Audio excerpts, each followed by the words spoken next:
మంచి ఆహారంతో పాటు కావాలి స్వచ్ఛమైన నీరు. అదే మీ సనాతన్ జల్. వివరాలకు 8919763872 www.sanatanjal.in. అలాగే కొందరికి పుట్టిన తేదీలు, పుట్టిన సంవత్సరాలు ఇదమిద్దంగా ఉంటాయి. తెలీదు. వాళ్ళ పరిస్థితి ఏంటి? వాటి వల్ల ఏమన్నా లోపాలు జరుగుతున్నాయా? లేదండి. ఇప్పుడు ఉదాహరణకి మీరన్నట్టు జాతకం లేదు. జాతకం లేని వాళ్ళు వాళ్ళ భవిష్యత్తును చూచాయిగా తెలుసుకోవచ్చు. హ్మ్. హస్త సాముద్రికము, అంగ సాముద్రికము అనేటువంటి శాస్త్రాలున్నాయి.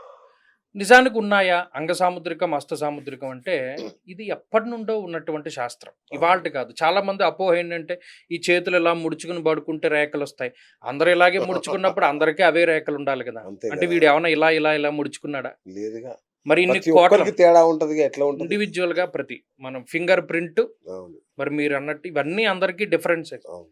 మనకి రామాయణంలో ప్రస్ఫుటంగా చెప్తారు. రాముడు ఇంత పొడవు ఉంటాడు. సీతాదేవి ఒకానొక సందర్భంలో చెట్టుకి ఆమె జడ ముడి వేసేసుకుని ఇలా ఉరి కింద వేసుకుని చచ్చిపోదాం అనుకుంటుంది. అటువంటి సందర్భంలో ఆమె ఎడమ చెయ్యి అదురుతుంది, భుజం. ఆడవాళ్ళకి ఎడమ భుజం అదరడం అనేటువంటిది అదృష్టం. ఓహ్! మరి అది సాముద్రిక సారంలోది కాదు. ఓకే. అలాగే ఒకానొక సందర్భంలో రావణుడు అదిగో రాముడు లక్ష్మణుడు చచ్చిపోయారు అని మాయ సృష్టించి చూపెడితే ఆవిడ ఒక మాట అనుకుంటుంది, నా సాముద్రికంలో వైధవ్య లక్షణాలు ఏమీ లేవు కదా, మరి అటువంటిది నాకు ఎందుకు ఇది వస్తుంది అనేటువంటి ఉద్దేశంతో ఆమె మరి ఇదంతా సాముద్రిక సార్. మీరు ఒక్కొక్కళ్ళ చెయ్యి చూడండి, పెద్ద చెయ్యి ఉంటుంది. అవును. అకర్మ కఠినం పాణితలం మధ్యే తదున్నతాం. పాణి అంటే చెయ్య. దీనిలో కూడా కొన్ని రకాలు ఉంటాయి. చతురస్రంలో ఉన్న హస్తం ఒకటి ఉంటుంది, ఓకే. దీర్ఘ చతురస్రాకారంలో ఉండేది. ఒకడికి ఒళ్ళంతా నల్లగా ఉండే అరచేయి ఒకటి తెల్లగా ఉంటుంది. హ్మ్. ఒకడికి ఒళ్ళంతా తెల్లగా ఉన్న అరచేయి నల్లగా ఉంటుంది. ఒకళ్ళ అరచేయి సాఫ్ట్గా ఉంటుంది, ఒకళ్ళకి చాలా కఠినంగా ఉంటుంది. అవును. ఒకళ్ళకి ఐలాండ్స్, స్పాట్స్, పుట్టుమచ్చలు అన్నీ ఉంటాయి. ట్రయాంగిల్స్ ఉంటాయి, స్క్వేర్స్ ఉంటాయి. ఒక్కొక్కళ్ళకి 4 గీతలు, 2 గీతలు, 1 గీతే ఉంటుంది. మీరు ఎన్ని అబ్జర్వ్ చేయాలి చేతిలో. ఈ హస్త సాముద్రికం అనేటువంటిది ఈ డేట్ ఆఫ్ బర్త్ లేని వాళ్లకు ఉపయోగపడుతుంది. ఓహోహో! ఓకే. మనం అది చెప్పొచ్చు. హస్త సాముద్రికం చెప్పొచ్చు, అంగ సాముద్రికం చెప్పొచ్చు. ఏమీ లేదు. ప్రశ్న, ఇప్పుడు మాది పల్లెటూరులో ఏమంటే మా గేదె వెళ్ళిపోయిందండి అవును. సిద్ధాంత్ గారు అవును. అంటే వస్తాడు. అవును. వచ్చినప్పుడు ప్రశ్న లగ్నం చూసుకుంటాం. అరే పలానా వాయువ్యంలో ఉంది, నువ్వు వెళితే దొరుకుతుంది, అక్కడే ఎవడో కట్టాడు రా అని చెప్తాం. వాడు నిజానికి వెళ్ళి చూస్తే పాప అక్కడ గేదె దొరికి తర్వాత రోజు ఒక అత్తం అరటిపళ్ళు పట్టుకొచ్చి దండం పెడతాడు. మరి దేనివల్ల తెలిసింది? ఒక ఆమె మా ఇంటి ఎదురుగుండా ఉన్న ఆమె ఇంట్లో ఉన్న డిస్ప్యూట్స్ తోటి నేను చచ్చిపోతానని చెప్పి వెళ్ళింది. అప్పుడు వాళ్ళు వచ్చి ప్రశ్న అడిగారు, అసలు ఈవిడ బతుకుందా చచ్చిపోయిందా? చావలేదమ్మా, ఆవిడ బతికే ఉంది. ఎక్కడికో ఈ తూర్పు దిక్కుకి వెళ్ళింది, తెలుసున్న వాళ్ళ ఇంట్లో ఉంది. అలాగే ఉంది. అలాగే ఒక ఆయన వచ్చాడు, మా నాన్నగారండి ఇల్లు వదిలిపెట్టి వెళ్ళిపోయారు, 5-6 సంవత్సరాలు అయింది, బతుకున్నారో చచ్చిపోయారో తెలియదు, ఏం చేయమంటారు? అప్పుడు ప్రశ్నాశాస్త్రం, ఆయన బతికే ఉన్నారు, ఇంకా ఇన్ని నెలల్లో కానీ అన్ని నెలల్లో కానీ ఆయన తాలూకు ఆచూకీ దొరుకుతుంది. మరి అవన్నీ ఎందుకు జరిగాయి? అవును. ఇలా చెప్పగలిగారు. ప్రశ్నాశాస్త్రం అదే చెప్తుంది. ఓకే. అయితే ప్రశ్నశాస్త్రం పనిచేయడానికి ఉపాసనా బలం చాలా ముఖ్యం. ఓకే. ఓకే. ఉపాసన ముఖ్యము, ప్రశ్నశాస్త్రం కూడా తెలిసి ఉండాలి. అవును. దానికి సంబంధించిన శ్లోకాలు ఉంటాయి. విద్య ఇంత అమోఘమైనటువంటి విద్య ఉందండి, అది అంతరించిపోయింది. మీకు ఇంకా తెలియదు, చాలా మందికి తెలుసును, కర్ణపిశాచి విద్య అని ఒకటి ఉండేది. ఓకే. అది ఇలా కూర్చుంటే చెవిలో చెప్పేస్తుంది, అచ్చా, మీరు ఏం చేసి వచ్చారు, మీరు ఏం తిన్నారు, ఎలా ఏంటి, గతంలో జరిగినవన్నీ సంఘటనలు చెవిలో చెప్పేస్తుంది. కర్ణపిశాచి విద్య అంటారు. అది నేర్చుకున్న వాళ్ళు ఉన్నారు. అవి ఎన్ని విద్యలు ఉన్నాయండి. పుటం వేస్తే బంగారం వచ్చేది, బంగారం దొరుకుతుంది, తయారు చేశారు మన పూర్వీకులు. అవును. అవును. దాన్ని ఏదో అంటారు కదా, పరశువేది విద్య. పరశువేది. మరి ఇవన్నీ ఎక్కడి నుండి వచ్చాయి, ఎలా వచ్చాయి, ఇవన్నీ ఎక్కడికి పోయాయి? కేవలం ఏంటి అంటే దాని ఏంటంటే పారంపర్యంగా కొన్ని అంతరించిపోయి, ఇవన్నీ విద్యలే. సప్తాశ్వరధమారూఢం ప్రచండం కశ్యపాత్మజం అంటే 7 గుర్రాల మీద సూర్యుడు వస్తాడని కాదు.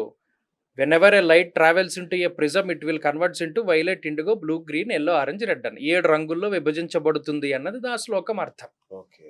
వాళ్ళు నిక్షిప్తం చేసిన విద్య అటువంటిది. మనం దాన్ని అర్థం చేసుకోవడంలో లోపం ఉండొచ్చు. రైట్ గురుగారు. ఇప్పుడు దేవుళ్ళు ఉన్నారు, వీళ్ళకు కూడా జాతకాలు ఉంటాయా? ఎందుకంటే నాకు డౌట్ ఏంటంటే రాముడు అష్ట కష్టాలు పడ్డాడు, కృష్ణుడు అష్ట కష్టాలు పడ్డాడు, సో అంటే దేవుళ్ళకు కూడా జాతకాలు ఉన్నట్టేనా? భూమి మీద పుట్టిన ఎవరికైనా ఉంటాయి. ఓకే. అయితే రాముడు ఎప్పుడూ కూడా దేవుడుగా ఆయన ఇది చేయలా. ఆయన మానవ రూపంలోనే వచ్చాడు. ఎందుకంటే ఒక మానవుడే ఆ రాక్షసుడిని సంహరించాలి అని అవును. ఆయన అంతా కష్టపడ్డాడు పాపం. శ్రీకృష్ణుడు కూడా అంతే. ఓకే. ఎవరైనా భూమి మీద పుట్టినప్పుడు వాళ్ళకి జాతకం ఉంటుంది, వాళ్ళకి నక్షత్రం ఉంటుంది, ఓకే. వాళ్ళకి అన్నీ ఉంటాయి. అచ్చా. అయితే ఆ. దైవ సంబంధమైనటువంటి స్పర్శ ఉన్నప్పుడు ఓకే. వాళ్ళు కొంత అతీతంగా ఉంటారు, ఓకే. వాళ్ళకి జాతకాలు ఉంటాయి. ఓకే. రైట్. అంటే ఈ కోవలో ఇంకొకటి అడగాలని ఉంది.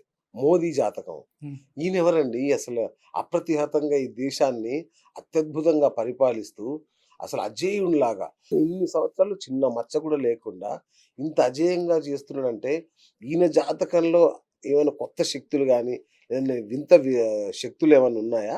దైవాంశం ఏమైనా ఉందా ఆయనకి?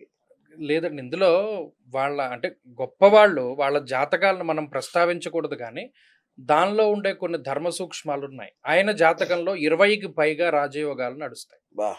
అంటే ఒక ప్రధానమంత్రి అవ్వాలి అంటే ఆయనకు అందులోనూ ఎక్కడా కూడా అపజయం అన్నది లేదు, ఎక్కడా లేదు. ఒక్కొక్కళ్ళు అలా పుడతారు. బా!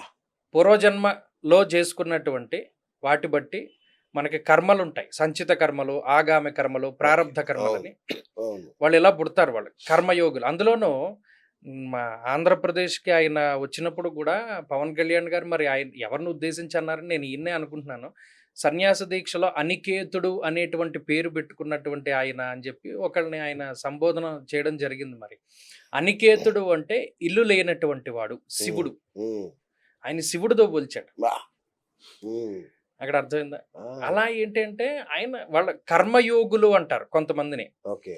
వాళ్ళ యోగం పుట్టినప్పుడు యోగం కన్నా అభ్యాసం చేసిన తర్వాత వచ్చినటువంటి యోగం కొంత ఉంటుంది. హ్మ్. ఆ యోగులు వాళ్ళు. ఓకే. వాళ్ళ జాతకాలు వేరు. ఓకే. పవన్ కళ్యాణ్ జాతకం ఏంటండి? అంటే ఆయన మొన్న ఎవరో చెప్పారు. ఇంకో 19 సంవత్సరాల పాటు అప్రతిహత విజయాలు ఆయనకి, ఇక తిరుగుండదు అన్నారు.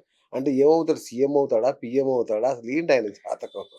ఒకటండి, అంటే ఒక్కొక్కరిది ఒక్కొక్క శైలి ఆ! ఉంటుంది. నా పందా ఏంటి అంటే ఎవరిది జాతకం మనం బయట పెట్టకూడదని. అవును. అవును. కానీ చూచాయిగా ఒక విషయం అయితే చెప్తాను.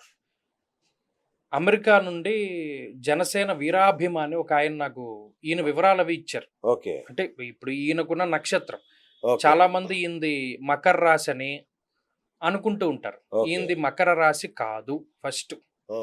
మకర రాశి కాదు. ఓకే. నాకు నేను ఆయనకి 2020లో చెప్పినట్టు గుర్తు. ఆ! నేను ఆయనకు ఒకటే చెప్పాను. ఏవండి, కేసీఆర్ గారి జాతకానికి ఈయనకి కొంత సాపత్యం ఉందండి. ఆ! మీరు గమనించండి, తెలంగాణలో ఆయన పార్టీ పెట్టిన ఎంత కాలానికైతే ఆయనకి పదవి వచ్చిందో ఈయనకి అంత కాలానికి పదవి వస్తుందని చెప్పాను. కరెక్ట్ చెప్పారు. అవును. నేను ఒకటే మాట అన్నాను. ఇది రికార్డ్ అయిన వీడియో కూడా ఉంది. హ్మ్. ఓకే. నేను ఇది కరోనా టైంలో చెప్పాను. కరోనా అప్పుడు 2019లో అనుకుంటా వీళ్ళు ఓడిపోయిన తర్వాత చాలా బాధపడుతూ ఫోన్ చేశాడు ఆయన. హ్మ్. చేసి అప్పుడు చెప్పారు నాకు, ఇలా అసలు ఏంటండి ఈయన. నిజానికి అంతకు ముందు నాకు ఇచ్చిన డేట్ ఆఫ్ బర్త్ అవి తప్పు. నేను అంత మునుపు కూడా ఒకసారి టీవీలో కొన్ని విషయాలు చెప్పాను. ఏమని, ఈయనకి రాజయోగం ఉంది. అప్పటికే చాలా ప్రచారం జరుగుతుంది. పవన్ కళ్యాణ్ అవును. రాజకీయాల్లో సెట్ కారని, హ్మ్. ఓడిపోతారని, ఈయన ఎంతో కాలం ఉండరని. కానీ నేను చెప్పాను రాజయోగం ఉంది.